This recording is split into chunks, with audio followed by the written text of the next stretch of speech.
A little Christmas who should you choose? In this video, I'll go through the prior videos, questions, and comments and help you with your HUT lineup decisions. And I also want to wish you guys a happy holidays. You know, it is Christmas Eve. We're going to throw 15 minutes up on the clock, and we're going to answer as many questions as we can from the prior video. But I want to talk quickly for all of you guys that are out there watching the video immediately. You rock, subscribe if you haven't already, and turn notifications on if you want to get your question answered in this video. The Christmas card. So normally what will happen is that sometime on Christmas Day, they will release a pack of 6 that you can choose from, one for every position, and you know, it's a free card that is usually master set level worthy. Now, if I had to guess just based on progression, it wouldn't stun me if these cards were 88 overall, but I would guess that they're 89s. And for anyone that is first starting the game, this is a great chance for you to get an impact card that'll help your team. And for anyone that is free to play, it is especially important because you don't want to miss. So I will have a video out as soon as the pack opens. I will give you who I select and the reasons why. I've been pretty good, except famously suggesting Pekka Rinne's card back in like NHL 20 that I'm still hounded by my OG fans and viewers for suggesting, because man, was that a bad pick. That being said, let's get into the who should you choose questions for today. We will start first with next. I pulled a tradable Gretzky like a week after making him. Any chance there's a trade-in, an untradeable, I'm saying, to get something like Lemieux, or am I just cooked? Just something pretty to look at in your inventory, my man. Sorry, dude. Slarkshy. Wow, it's been a minute since I've seen your name. What fantasy card should I invest in based off of the market price? So, like, currently, you're gonna pay full value for the ones that are popping off. Like, there's probably a little bit of an opportunity still for Hurdle. He had a very slow start in the goal scoring department, but he has been one of the best goal scorers over the last month or so. I would suspect that he's probably going to be one of the best cards at 99, but like Doughty, Bonk, all those guys, like, you're not getting any discount on them. So, like, ones in the long run, it's probably Hurdle. I don't see anyone else that is not doing well now that you could probably buy and then still get to 99 fairly quickly. And even Hurdle is going to cost you hundreds of thousands of coins. Drummer Guy says, "G'day, Sleeves. Just want to say thanks for putting out more Who Should You Choose video recently. It's been a huge help, and I appreciate it. Also, guys, let me know in the comments even if you don't get your question answered, do these videos help, or is maybe there a better way for me to do this? Like, maybe answer the most liked questions, or just go random. I know it's very difficult for some of you to get your question in immediately, so I'm just, again, for anyone that doesn't get their question answered, do you still watch based on all the other questions that I answer? I'm about to choose my free MSP from the captain's event. I'm wondering which left-handed defenseman should I go with, Bork, Potvin, or Yossi? Thanks in advance. I would go with neither. Go by the 89 live moments Yossi, put shutdown on him, and take Messier. But if you really want to choose between these three, Yossi. Hey, Sleeves, I pulled an X Factor McDavid, upgraded him to 90. I'm about 110K in his team of the year, even... I'm at 110K. Is his team of the year even attainable if I start saving now? Yo, 100%. 100%. Like, if you have... The discount, guys, is usually a little bit over half. So if you have a... And I want to be clear here, because a lot of people are saving X Factors expecting for a massive discount. You have to understand that the discount is... You get to trade in the card you've already upgraded and been using. You get value by using a card. So you can't be like, oh, I'm not getting anything for this because, you know, I'm losing it. I've already had to spend resources to upgrade them. You've been using them in game. So Jack Hughes would be a perfect example. Jack Hughes' card is great. Even at the top end in Division 1, with the change to wheels, he's unbelievable. But if he doesn't get Team of the Year, it doesn't like his value's gone, right? But if you're holding on to Jack Hughes for a discount for Team of the Year, understand that you're going to put like 17 power-up collectibles in there to get the discount. And in that instance, I don't know if that's a big discount. But you should, for sure, if you have 180K right now and his maxed out X Factor, you should still be pretty close. Like, remember, you've got 3 more rewards, including the week of the event. Con says, "Hey, Slaves, love the content. My question is pretty simple. Because progression is so slow, would you think the next event would consist of 89s? In my case, it would barely make my team unless the stats or card truly stands out. Also considering if Team of the Year works the same, would the Team of the Year cards come out at 92 overall? P.S. Any reason you stopped doing the NHL recaps at the beginning of the stream?"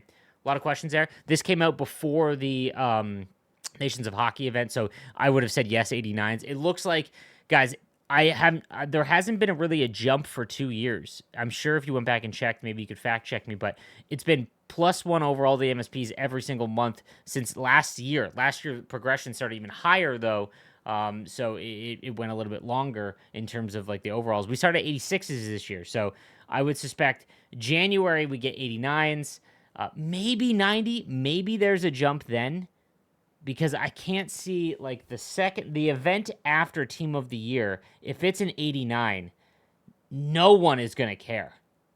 So I'm not sure. Maybe that's where the jump is.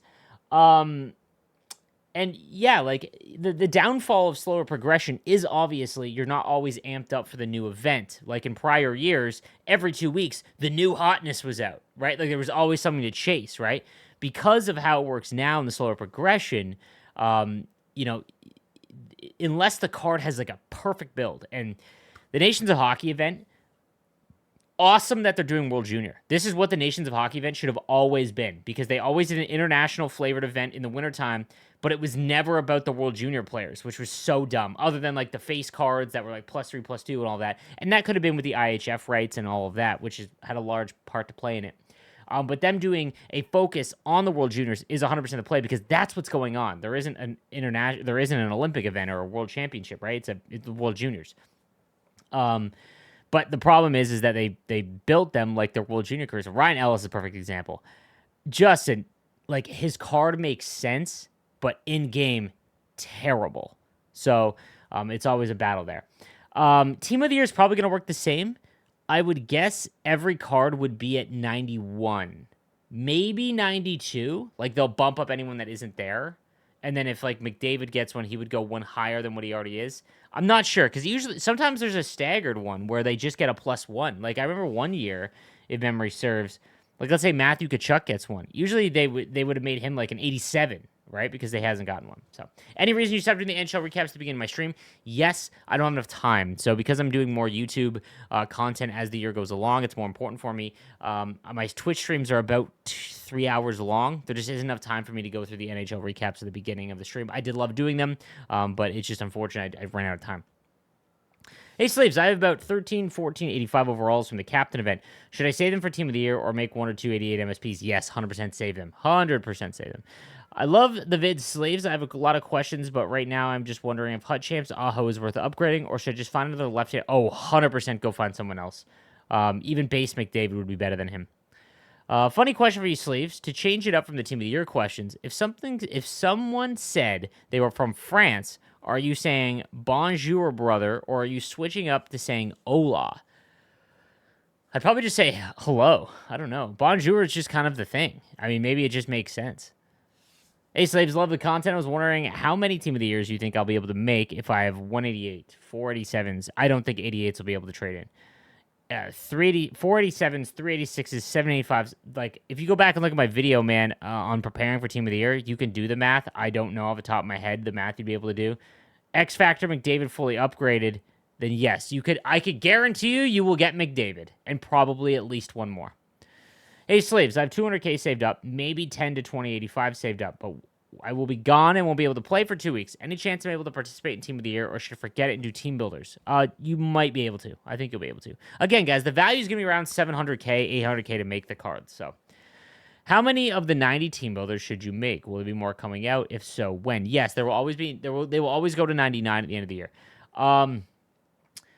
These 90 team builders were so good. Like, they are all of them are still among the best cards in the game, if not the best.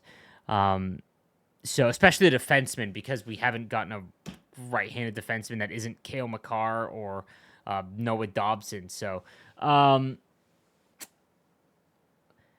would try and make them all slowly but surely. I wouldn't blow all my budget on them. Here's the thing. Middle of February, we are going to get the 93s, let's say. And they are probably going to have 4, maybe 5 93 overall players. That means, again, you are going to have to make extras. So I have all 6, for example. I'm slowly but surely working to building Nieuwendyk and Breezewell again, because both, I think, are still very usable. And that way I can make an extra 93 when they come out. Much like what just happened this time. Hey, Slaves, I know you're probably tired of talking about Team of the Year, but do you think that they should do a Team of the Year honorable mentions? Include players who couldn't cut into Team of the Year, but give them a cool theme card. They do that. It's called Team of the Season. Team of the Year, guys, it's tough because the events run the same, and it's very hard to get excited about something that is just constantly, like, there's been very little change. What I would love, and one of the big hurdles, is that going into the month of December, I would love to see every nominee. Let's say there's 10. Let's say there's 10 forwards, 5 defensemen, and 3 goalies. I think we're pretty safe to say that if we were to rank the Team of the Year, there really isn't that many other options that you could see winning that would deserve it. Have them all make Team of the Year master set card art. And then what that would allow us to do is a full-on vote. And I think that would go a long way. And then the cards that they don't win Team of the Year with, right, you could find some sort of trade-in or make them work like icons where they upgrade +1 each month, something along those lines. But one of the big hurdles is that December, they have a hard time counting all of December in terms of stats because they have to make the card art, and that takes time because it's, a graphic designer. Is there going to be more game day cards that go up +1 every shot? Because I got 287s last week, both untradeable. I hope so. I hope they do blocks. I hope they do face-offs. I hope they do all sorts of things like that. If they're not going to go back to the fantasy route, which was awesome last year, where, like, it was 2 cards go head-to-head, and it was like a shot on goal got you 0.5 of an overall. A goal got 1. An assist got 0.75. Like, and it was all just added together like a points league. Loved that. But if they're not going to do that, make it like it was for sure. Lousy says, hey, Sleeves, I'm trying to save up enough to get Team of the Year cards this year, including McDavid discounted, as I have his X Factor card. This is what I've saved so far, and I'm wondering if you think I'm close or already have enough. 387s, 585s, 8084s. You really saved yourself there. Thanks again, Sleeves. Keep up the great work.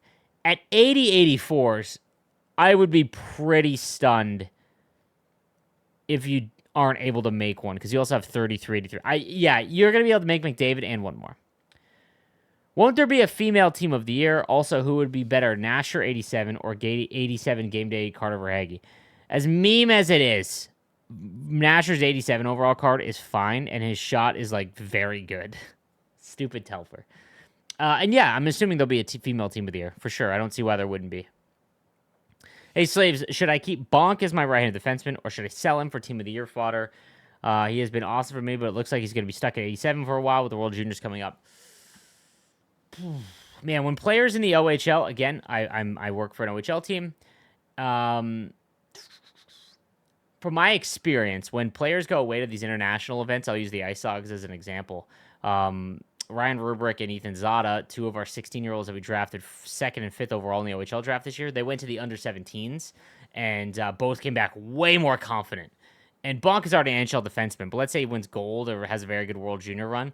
Like, they know they're not in the OHL much longer. They're going to go all out, and especially with the change, the problem with Bonk wasn't that Bonk was playing bad for the London Knights. It was that Kasper Halttunen is legitimately the second coming of Ovechkin, and if you watch the London Knights power play, he literally sits with his stick just cocked halfway up in the air on the power play, and they just force feed him because he's so good. Also, Sharks draft pick, love that. But recently, Bonk has moved off that, like, bumper position and shooting more. So,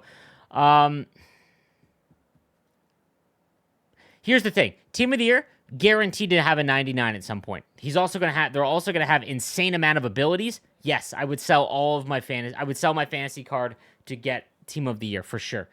Honestly, I do it with pretty much everyone. If you are going to play the game the full year through, outside of Teravainen and Doughty, maybe Bonk too. Oh man, Bonk's hard. I wouldn't. It's like they're not going to get as many abilities and the synergy bumps and all of that. Team of the Year guys, their cards are juiced, and they will just slowly throw out charity cards to Team of the Year guys that aren't hitting 99. It'll take a long time, but. Hey Slaves, first want to say thank you. You're such an excellent creator for the community. I wish that the game was larger because I'm sure most of us view you as the guy in all things Hut. Your work is appreciated. Thank you, man. Guys, I always love these comments. Thank you. You don't always have to pump my tires, but I really do appreciate these comments, man. Anyway, I was wondering if there's any specific skill or set of skill. You have a certain set of skills that separates higher end players from the above average. And MLB say it'd be the ability to hit outlier fastball, just not as obvious. God, I can't wait for MLB The Show. Guys, I'm a big MLB The Show guy. I do quite a bit of content, usually once NHL dies out and MLB kicks in. So I love this question. What is the outlier? Vision, your ability to not look at the puck carrier, much like in real hockey, and be able to see what players are coming. Also, player switching.